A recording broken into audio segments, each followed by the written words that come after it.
8 मार्च 2014 Kuala Lumpur international airport. रात का वक्त था।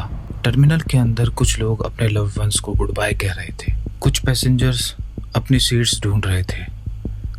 कुछ लोग ऑलरेडी सोच रहे थे कि बीजिंग पहुंचकर पहले क्या करेंगे। सब कुछ बिल्कुल नॉर्मल लग रहा था। लेकिन उस रात 239 लोग एक ऐसे सफ़र पर निकलने वाले थे जिसका अंजाम दुनिया आज तक नहीं समझ सकी। एक modern Boeing aircraft, experienced pilots, clear weather, कोई डिस्ट्रेस कॉल नहीं, कोई इमरजेंसी सिग्नल नहीं, और फिर भी ये प्लेन ऐसे गायब हुआ जैसे उसे आसमान ने निकल लिया हो। आज तक दुनिया के सबसे एडवांस सैटेलाइट्स, मिलिट्री रडार्स और सर्च टीम्स एक सवाल का जवाब ढूंढ रही हैं। मलेशिया एयरलाइन फ्लाइट MH370 के साथ आखिर हुआ क्या था? क्या यह एक एक्सीडेंट था? क्या किसी ने जानबूझकर प्लेन का रूट बदला? या फिर सच आज भी इंडियन ओशन की गहराइयों में छुपा हुआ है? और सबसे हैरान कर देने वाली बात, जब इन्वेस्टिगेटर्स ने रडार डाटा देखा, उन्हें पता चला कि प्लेन सिर्फ गायब नहीं हुआ था, उसने गायब होने से पहले कुछ ऐसा किया था जो पूरी मिस्ट्री को और गहरा बना देता है। तो दोस्तों, चलते हैं इस सफ़र पर और देखते हैं ऐसी कौन सी गलती हुई थी जिसकी वजह से ये एक मिस्ट्री बनी। और अगर चैनल को सब्सक्राइब नहीं किया है तो सब्सक्राइब ज़रूर कर लें, क्योंकि मैं आपके लिए ऐसी वीडियोज़ लेके आता रहता हूँ जिसमें मिस्ट्री हो और हिडन ट्रुथ हो, और उसको हम करते हैं अनकवर। कोशिश करते हैं जानने की कि क्या गलत है और क्या सही। मलेशिया एयरलाइंस फ्लाइट MH370 एक शेड्यूल्ड पैसेंजर फ्लाइट थी। इसे कोलालमपुर से बीजिंग जाना था। एयरक्राफ्ट था बोइंग 777-200ER, दुनिया के सबसे रिलायबल लॉन्ग हाउल एयरक्राफ्ट में से एक।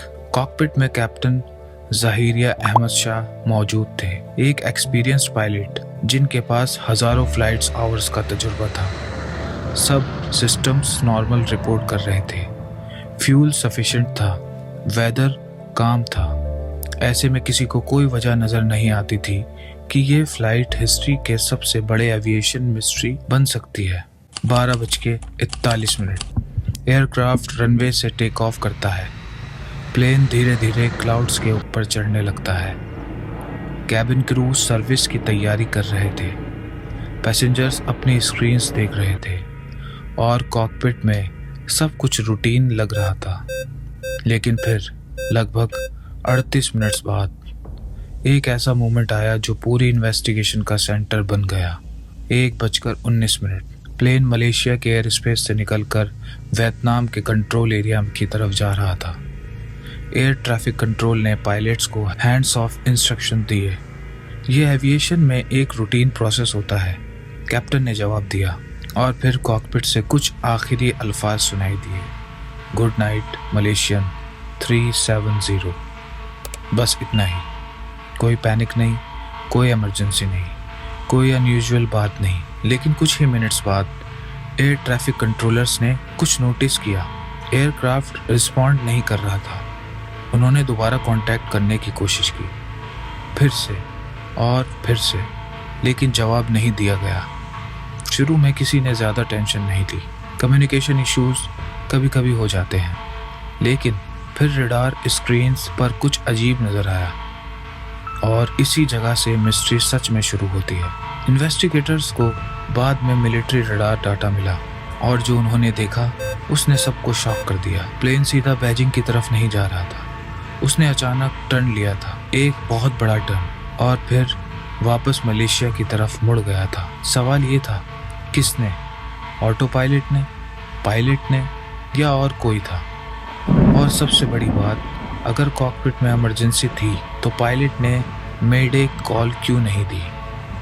एविएशन हिस्ट्री में जब भी किसी एयरक्राफ्ट को सीरियस प्रॉब्लम्स होती हैं, पायलट आम तौर पर इमरजेंसी डिक्लेयर करते हैं। यहाँ ऐसा कुछ नहीं हुआ, बस साइलेंस। जितना ज़्यादा इन्वेस्टिगेटर्स डाटा देखते गए, उतना ही ज़्यादा सवाल पैदा होते गए। लेकिन असली शौक अभी बाकी था, क्योंकि प्लेन रडार से गायब होने के बाद भी शायद हवा में ही था, और इसका सबूत हजारों किलोमीटर दूर मौजूद था। जब सर्च ऑपरेशन शुरू हुआ, अथॉरिटीज को लगा प्लेन साउथ चाइना सी में क्रैश हुआ होगा, लेकिन दिन गुजरते गए, कुछ नहीं मिला। फिर इन्वेस्टिगेटर्स ने एक सैटेलाइट कंपनी के रिकॉर्ड्स एग्जामिन किए और वहां उन्हें एक अनएक्सपेक्टेड क्लू मिला। प्लेन की कम्युनिकेशन सिस्टम्स पूरी तरह साइलेंट नहीं हुए थे। एयरक्राफ्ट और सैटेलाइट के बीच कुछ इलेक्ट्रॉनिक हैंडशेक्स रिकॉर्ड हुए थे। ये सिग्नल्स छोटे थे, लेकिन उन्होंने एक शॉकिंग पॉसिबिलिटीज दिखाई। प्लेन शायद घंटों तक हवा में रहा था और बीजिंग की तरफ नहीं, बल्कि इंडियन ओशन की तरफ जा रहा था।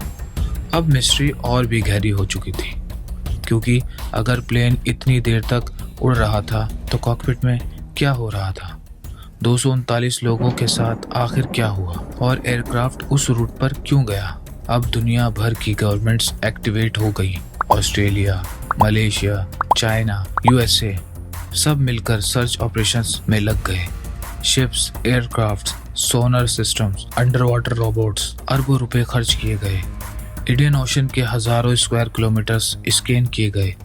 ये एविएशन हिस्ट्री की सबसे महंगी सर्च ऑपरेशन में से एक बन गई। लेकिन हर दिन के साथ एक नई फ्रस्ट्रेशन सामने आती थी। समुंदर कुछ भी वापस नहीं दे रहा था, ना ब्लैक बॉक्स, ना मेन रिग्स, ना फाइनल आंसर्स, सिर्फ सवाल और सवाल और सवाल। 2015 में एक अनएक्सपेक्टेड डेवलपमेंट हुई। इंडियन ओशन के वेस्टर्न साइड पर एक आइलैंड के कोस्ट पर एयरक्राफ्ट डेब्रिस मिला। एक्सपर्ट्स ने एग्जामिन किया और फिर कंफर्मेशन आई ये डेब्रिस MH370 का था। बाद में और भी कुछ पीसेस मिले। अब एक बात ऑलमोस्ट क्लियर थी, प्लेन इंडियन ओशन में खत्म हुआ था, लेकिन मिस्ट्री अब भी जिंदा थी, क्योंकि डेब्रिस ने क्रैश लोकेशन नहीं बताई और ना ही ये बताया कि प्लेन वहां पहुंचा कैसे। अब थ्योरीज की बात कर लेते हैं। जितनी थ्योरीज मार्केट में है, जब भी कोई मिस्ट्री आंसर्स के बिना रह जाती है, थ्योरीज जन्म लेती हैं। कुछ लोगों ने हाईजैकिंग थ्योरी दी, कुछ ने पायलट इन्वॉल्वमेंट थ्योरी, कुछ ने टेक्निकल फेलियर की पॉसिबिलिटीज डिस्कस की। लेकिन हर थ्योरी के साथ एक प्रॉब्लम थी, कोई भी थ्योरी तमाम सवालों का जवाब नहीं देती थी और इसलिए MH370 आज भी एविएशन के सबसे कंफ्यूजिंग केसेस में से एक माना जाता है। 12 साल से ज़्यादा वक्त गुजर चुका है, लेकिन एक सवाल अब भी जिंदा है। 239 लोगों के साथ उस रात क्या हुआ? हम जानते हैं कि प्लेन टेक ऑफ हुआ, हम जानते हैं कि उसने रूट बदला, हम जानते हैं कि वो इंडियन ओशन तक पहुंचा, लेकिन हम अब भी नहीं जानते क्यों।